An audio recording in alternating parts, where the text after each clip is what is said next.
I'm a serving prisoner, and prison doesn't work at all. You're a serving prisoner. Yeah. Okay. And when you say it doesn't work, so you've been in for a considerable amount of time already? I've been in for the last 2 years, and basically, just over the last 2 weeks, the prison that I'm in, there's been serious major incidents that have happened. So I can tell you that between 8 to 7 flick knives have been found in the prison that I've been in 14 days. Wow. We had a major incident on Thursday when a prisoner tried to escape out through visits, and they locked the prison down for 24 hours. And then they found out that it was the prisoner's ID card that had just been left outside the prison gate. A member of family might have taken it out. Another incident was yesterday when the prisoners were in the kitchen and basically got drunk on hooch and then decided to pull a knife out on a member of staff. So they've been locked behind their door. In the kitchen? In the kitchen, prison kitchen, yeah. In the prison kitchen. How does that get in? I don't know. It could be members of staff. It could be anything. The prison I'm in only have basically 40 officers. They actually hire officers out from other prisons, and they pay them a decent wage to stay in hotels for up to 6 to 7 weeks at a time. Wow. You've been in for 2 years already. If you don't want to say, absolutely fair enough. But can I ask how long you're in for? 9.5 years left. That's what you've got left? Yeah. Charlie Taylor, who's the Chief Inspector of Prisons, says that you will come out far worse than when you went in. I know it's a very personal question, but do you think he's got a point? Yeah, he's got a point. So basically, one of the things is today is that all the prisoners on my wing have basically been sitting in their cells high on spice, and the officers, they should be putting them on smalls, which is safeguarding. And basically what they've been saying to them is happy Christmas, keep doing what you're doing. And I do agree with Charlie Taylor because we get a letter from him through the prison newspaper once a month, and he actually says that the prisons are more dangerous than anything. You know, they're not like other prisons across Europe. This English prisons, they've just lost control of them, you know. In 2 years that I've been in, I've never heard of a flick knife in the prison. I've never heard of prisoners being drunk in the kitchen that cook the food. And this is Christmas Day. This is Christmas Eve. This is the Christmas period. God knows what's going to happen tomorrow. But 40 staff that you run on, I'm sorry to turn around and tell you, prisons need to be sorted. You're sending the wrong prisoners to prison. You need to send major criminals to prison, but you're sending prisoners to prison to get a habit and making money on it and getting out, coming back and making money again, actually in prison. Leroy, people will have some limited sympathy and say, well, there needs to be some sort of punishment, and prison is an obvious form of that. I just wonder if you had any ideas on what you feel would be helpful for yourself or for other prisoners in terms of, I mean, what would work if not prison? So prison, I can actually turn around and tell you that prison stopped working in 2010. Reform, basically resettlement actually went in 2010 when they got rid of the old prison officers. And now they've got people coming in from job centres that have been stacking shelves. And I'm not having a go at them, but they have got no idea how a prison runs. You've got female officers coming in that's wearing makeup and, you know, eyelashes and nails. You wouldn't have had that back in 2010. If I was to turn around and say, then they need to build the prison regime again. And I actually did that in one prison I was in last year. I actually helped them build an induction program, and they came to me and asked me, and I actually set that up. And today that's actually running smoothly. So wow. I do agree with Charlie Taylor. I do agree with him. Tell me more about that induction program, Leroy. What exactly does it sort of hope to achieve? So basically, I went to one prison where they had no induction. When you come in, you were just locked in the cell. You'd get out an hour a day. So prisoners wasn't getting toothbrushes. They wasn't getting roll-ons. They wasn't getting mirrors.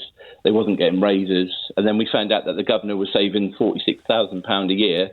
So what we actually did, myself and another prisoner, actually made a prison model for the induction. So prisoners can come out 2 hours in the morning, 2 hours in the afternoon, actually get their razors. We put that towards the governor. The governor then put that towards the Prison Officers Association, and they agreed with it. You know, and that regime's working now. Some prisons, you come into the prisons, like my prison I'm in, you get let out for 4 hours in the morning, 4 hours in the afternoon, and 2 hours in the evening. So, and actually, that's quite generous compared to some prisons that we read, where it's even fewer than that. Yeah, and you know the worst thing about it, we're reading in the prison newspapers, which anyone can get online, and we can get the amount of unsafeguarding in the prison, the amount of uncovering. Only recently, as 2 weeks ago, we had a prisoner got released and he actually died from taking drugs outside the prison, and he was a first-time prisoner. I wanted to ask you about drugs because that is a big problem within prisons. There's been various examples recently of where it is so rife. You were saying that they can smuggle hooch in, and those are big sort of alcoholic lemonade, isn't it? So if they can smuggle that in... So what they do is they get apples and oranges to make it that way, sugar, Marmite. Oh, so they make their own? They can make their own in, Oh, I see. So they're not sort of physically smuggling. But the spice situation, they call it PS, which is prison service spice. It comes in on paper. It can be brought in by a visitor. It can be brought in by a member of staff. Even on my wing this morning and yesterday, there was 8 people put behind their door yesterday, 17 put behind their door today. When the officers have gone round, they should have safeguarded them by putting them on the small, which keeps them safe. So if they have an accident in the cell, the officers were going around, Merry Christmas, I hope you enjoy yourself. And I've had it a couple of times where I walk on the wing and I've actually had a headache and actually fell in my cell because I don't smoke it, I don't touch it, but it's the fumes, it gets to you. It really gives you a headache. You're having to live your life there with all this. God, that is a nightmare. Yeah. Goodness me. And is that a problem that has got worse, do you think? Are you seeing it more often? And actually on that, you've been very good in not naming the prison, which I'm very grateful for. Yeah. Have you experienced prison officers, how can I say, doing things they shouldn't do? Corruption. Or do you just hear about it? I was at one prison officer. I was at one prison when it was 95% women and 24 officers got sacked for sexual relationships. Prisoner actually recorded a female officer having sex with them. Another female officer parvoured another colleague. Wow. They carry parva, which is the same stuff that the police do. And I can actually turn around and tell you they got suspended. Another officer downloaded personal information off the prison system. She got sacked. So far, since I've been in prison, I've probably seen about between 30 and 40 corruption cases. And it's one of those things that happens, but it shouldn't happen. Because if you're trained as a police officer, you don't get corrupted as a police officer. And if you're a prison officer, you get 6 weeks training, 2 weeks to go shadowing, 1 week to go live, and then you're left on the wing on your own. But we're in a prison that's totally different from any other prison. And it's horrible, and I don't like it. I've asked for a move, and at the moment they keep saying due to the prison capacity. So I've actually written to Alex Chalk to get myself moved because I need to progress through the prison system. I don't need to be sitting about because that's all I'm doing. And also, you've got to be careful what you wish for, because I remember Charlie Taylor said earlier this year that 1 in 10 prisons in England and Wales should be shut down and were essentially Victorian-style jails. On that as well, the Ministry of Justice released figures earlier this year that the number of prisons rated outstanding is now at its lowest point in 6 years, just 10%, while 63% of prisons received either good or outstanding. It's not a great situation, is it? No, the prison I'm in, they've actually been rated as unsafe, serious condition, low on staff levels, and actually safeguarding issues through self-harm. There's, as far as I know, I think there's over 123 prisoners on ACTs, which is called Act documents. And sometimes you might get an officer fill that in.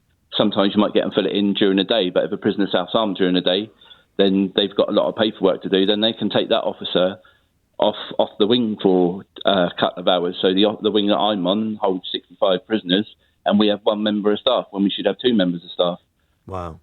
And just lastly, Leroy, that we hear often about overcrowding, and it's something Charlie Taylor referenced in this interview as well. I mean, I appreciate you've only been in for a couple of years, but do you get the sense that really prisons that you've been in and that you hear about, because you sound very plugged in, are at breaking point, and that there is physically not enough space? There isn't enough space. So my prison holds up to 2,000 prisoners, and one of the things I can turn around and tell you, about 4 weeks ago, the prisoners actually took over their wing and actually robbed all the food at 4 o'clock, and they didn't bang up till 12 o'clock at night because the staff went home at 7 o'clock because they wanted to go home and sort their kids out. So, it is unsafe. in prison is a dangerous environment. It's not like it used to be back in the old days. And I speak to officers all the time who's been in the job 20, 30 years, and they're actually embarrassed to go running to sort things out, because when the new ones get there, they'll either pull their parther out or they'll pull their batons out. And when you get an experienced officer there, the prisoner's on the floor in handcuffs, and next thing you know, he's got a bleeding nose. And sometimes they use body cams and sometimes they don't. So, and it's just the prison system, but it needs changing, because there's going to be a lot more deaths in custody. And I don't want to have to tell Charlie Taylor, I told you so, because coming from a prisoner that's actually in prison, it needs sorting. If I could ask you as well, Yeah. Bit of a strange question, but I mean, how was Christmas Day yesterday in prison? What's the atmosphere like? Because yesterday, I went to chapel yesterday. There was 2 prisoners who were actually drunk in chapel. We had the bishop in. We had one officer in the chapel. The prisoners that were drunk was saying to the bishop, "You shouldn't be drinking Holy Communion wine." Came back on the wing, and prisoners were sleeping on the landing high on spice. They were sleeping in their cells, comatose on the floor. Prisoners selling their TVs.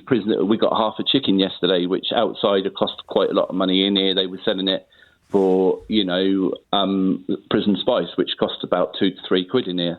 So yesterday was a pretty bad day. But I had to deliver all the goodie bags to them yesterday, and half of the prisoners were selling them for spice as well. So they got cans, they got chocolate. What's in a goodie bag? Yeah, pens, chocolate. So there was 1 can, 10 Freddos, Starburst, 2 Polos, and Pepsi, and drink, and a note from the governor. A note from the governor to say Merry Christmas. But the prison I'm in, they've had in 18 months, they've had 4 directors. The one that's been here 6 months is actually leaving at the end of this month because he can't cope. And that's saying something.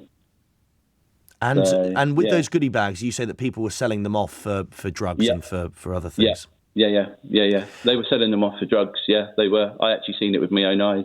And just to ask you about your experience in chapel as well.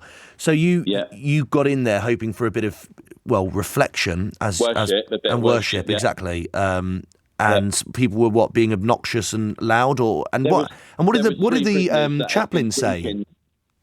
The chaplain can't get involved because the chaplain's there for everyone. So if they get involved, that then becomes a faith issue. Because it was a Christian service and we had the bishop in from outside, there was 3 prisoners that were completely drunk that had been starting drinking from 5 o'clock in the morning. And by 10 o'clock come, and I'm a trusted prisoner, I can walk around the prison because I've got a red band. I'm searched from house block to house block, but these prisoners were completely blottoed, laughing at the hymn, singing jokes. And the chaplain can't shout, "Oh, can you get out?" because that causes an issue for the chaplain and the prison system. But we had one officer that was sat there, and I think he was falling asleep, and he's only been in the job 4 months. So that tells a lot, isn't it? So, yeah. And then on a day-to-day basis, is that a similar experience? It sounds like it is. Every day, the alarms are going off. It worries me to the extent, I've never been in a prison in my life where you get flick knives, never. Yeah. And, to have that many in this prison that I'm in, unfortunately, to turn around and say it's going to be this prison I'm in will make the news. It made the news a few months ago, but all I'm going to turn around and say is, this prison ain't going to stay open for long. Yeah. So, well, Leroy, thank you very much for calling. You don't have to say, but you know what I'm going to ask you, and it's just out of sheer curiosity. Yeah. Can I ask what you're inside for? Yeah, I'm inside for arson. I didn't even do the crime, so I have got a court of appeal going at the moment. But, I didn't even do the crime, but because I got previous for it, I was found guilty. But, when you've been to prison previously, you automatically think that you've done the crime and, you've got no chance when they get your bad character in at court anyway. So, and that's another thing that needs changing, because a lot of prisoners are coming to prison because they just want to go guilty. And if they've got a crime that they haven't done and they've done it before, that just basically means, if you go before a jury's going to find you guilty, and the CPS are happy anyway. So, yeah.